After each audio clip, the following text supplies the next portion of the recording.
something I have talked about a lot. Self-care is something I have been working on for myself to get better at, to figure out what actually works for me and find the time for it and prioritize it more. And self-care is something that has become very trendy. You see self-care routine videos posted all the time. Self-care is exactly what it sounds like. Taking care of yourself. And that can look like a million different things. Sometimes it's catching up the laundry because it's a mountain and it's overwhelming you. So it will be taking care of yourself to get that done, or staying on top of it so it doesn't get to that point so you don't feel overwhelmed by it. Both of those scenarios are not things that you're going to see posted in self-care usually, but both of those things are very much ways of taking care of yourself. Facials and skincare routines and bubble baths. Those things are amazing. Those things are great. They're really fun.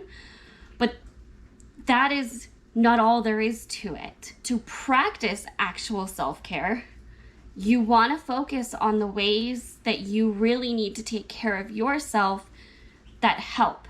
And I think the best way to go about that is actually finding a balance between skincare and facials and bubble baths and doing the dishes because the dishes need to be done and you'll thank yourself for it later. Or meal planning ahead of time so that you don't have to think about it later. You've already decided and you're good. Delivery services for a myriad of things that now we can have just delivered straight to our door. Those are ways of practicing actual self-care. I think what you have to ask yourself personally to figure out what self-care looks like the best for you is what things overwhelm you, what raises your anxiety levels, if it's not taken care of, or if it is the situation, like a pile of laundry, a full sink of dishes. What is it that you have that affects you that you would want to stay on top of as an act of self-care? What things in personal care affect you the most? Is it skincare because you have really picky skin, and so keeping on top of that just makes you feel so much better? Learning new hairstyles. Is it getting up an hour earlier so you can slowly move into your day instead of running behind? Is it implementing a morning and night routine so you start and end your day well and intentionally? All of these things are going to be important for getting ahead of those things that might add to your overwhelm. And then you want to ask yourself, what's my realistic time frame for this? How much time can I dedicate to it? What does my calendar look like? I think a part of getting more self-care in is also like inventorying your calendar. What do you have on your schedule? What are you currently saying yes to? Does it all make sense? Are there things you need to shift out of? Do you have a clear yes and no for what you put on your calendar, so you know whether it's something you can say yes to or not? And the third thing would be really just focusing on routines, finding routines for whatever it is that needs to look like. It doesn't have to be a 3-hour spa night once a week. It can be 5 or 10 minutes of reading a book.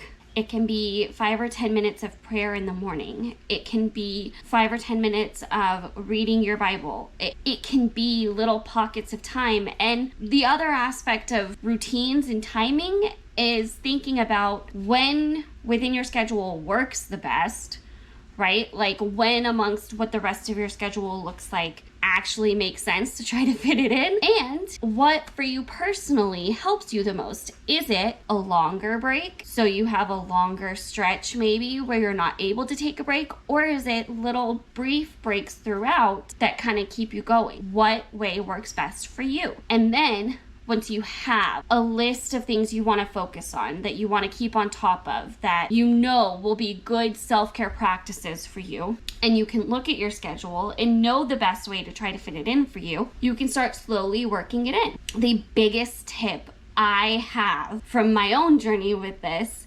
is start slow. Don't overwhelm yourself. Don't think you need to do this huge overhaul all at once of your entire schedule, of your entire way you do things. Little by little, add things in. Focus on getting into one good habit with it. One good self-care action that you want to implement. It could mean it looks like 5 or 10 minutes every other day to begin with, and you're slowly working it in. That way you're not overwhelming yourself. You're not throwing too much into probably an already busy schedule. We live really busy lives, and so to not have it add more overwhelm when the point is to be less overwhelmed, going slow in the beginning can be really crucial. And that would be my biggest caution with implementing it, is to not overwhelm yourself by the expectations and demands and way you are implementing it. Just really give yourself the time to take as long as you need, go as slow as you need, and not discount little small changes, because they add up to really big changes. And then when you're ready, adding something more in, adding in more frequency to your self-care practices, whatever that looks like for you, can then grow how often you are able to implement it and have that ingrained in your routine. And I use the routine word really, really intentionally, because I feel like the key to a lot is routines. I have not always been great at putting routines in place for myself. I tend to try to be really rigid with things, and so that doesn't end up working for me. I get discouraged when I can't do it the way that I had originally envisioned doing it. And switching to an approach of a routine instead of a schedule per se really helped me, in that it doesn't have to be this really hyper penciled out structured thing. It can be, I have ideas to pull from, I know about when I can fit it in, and I know when I do see that I have time for something, I know what I need. I know what things help me. I know what to focus on. And the aspect of self-care that I think is also really important is really, really working on self-awareness, knowing how to read yourself for signs of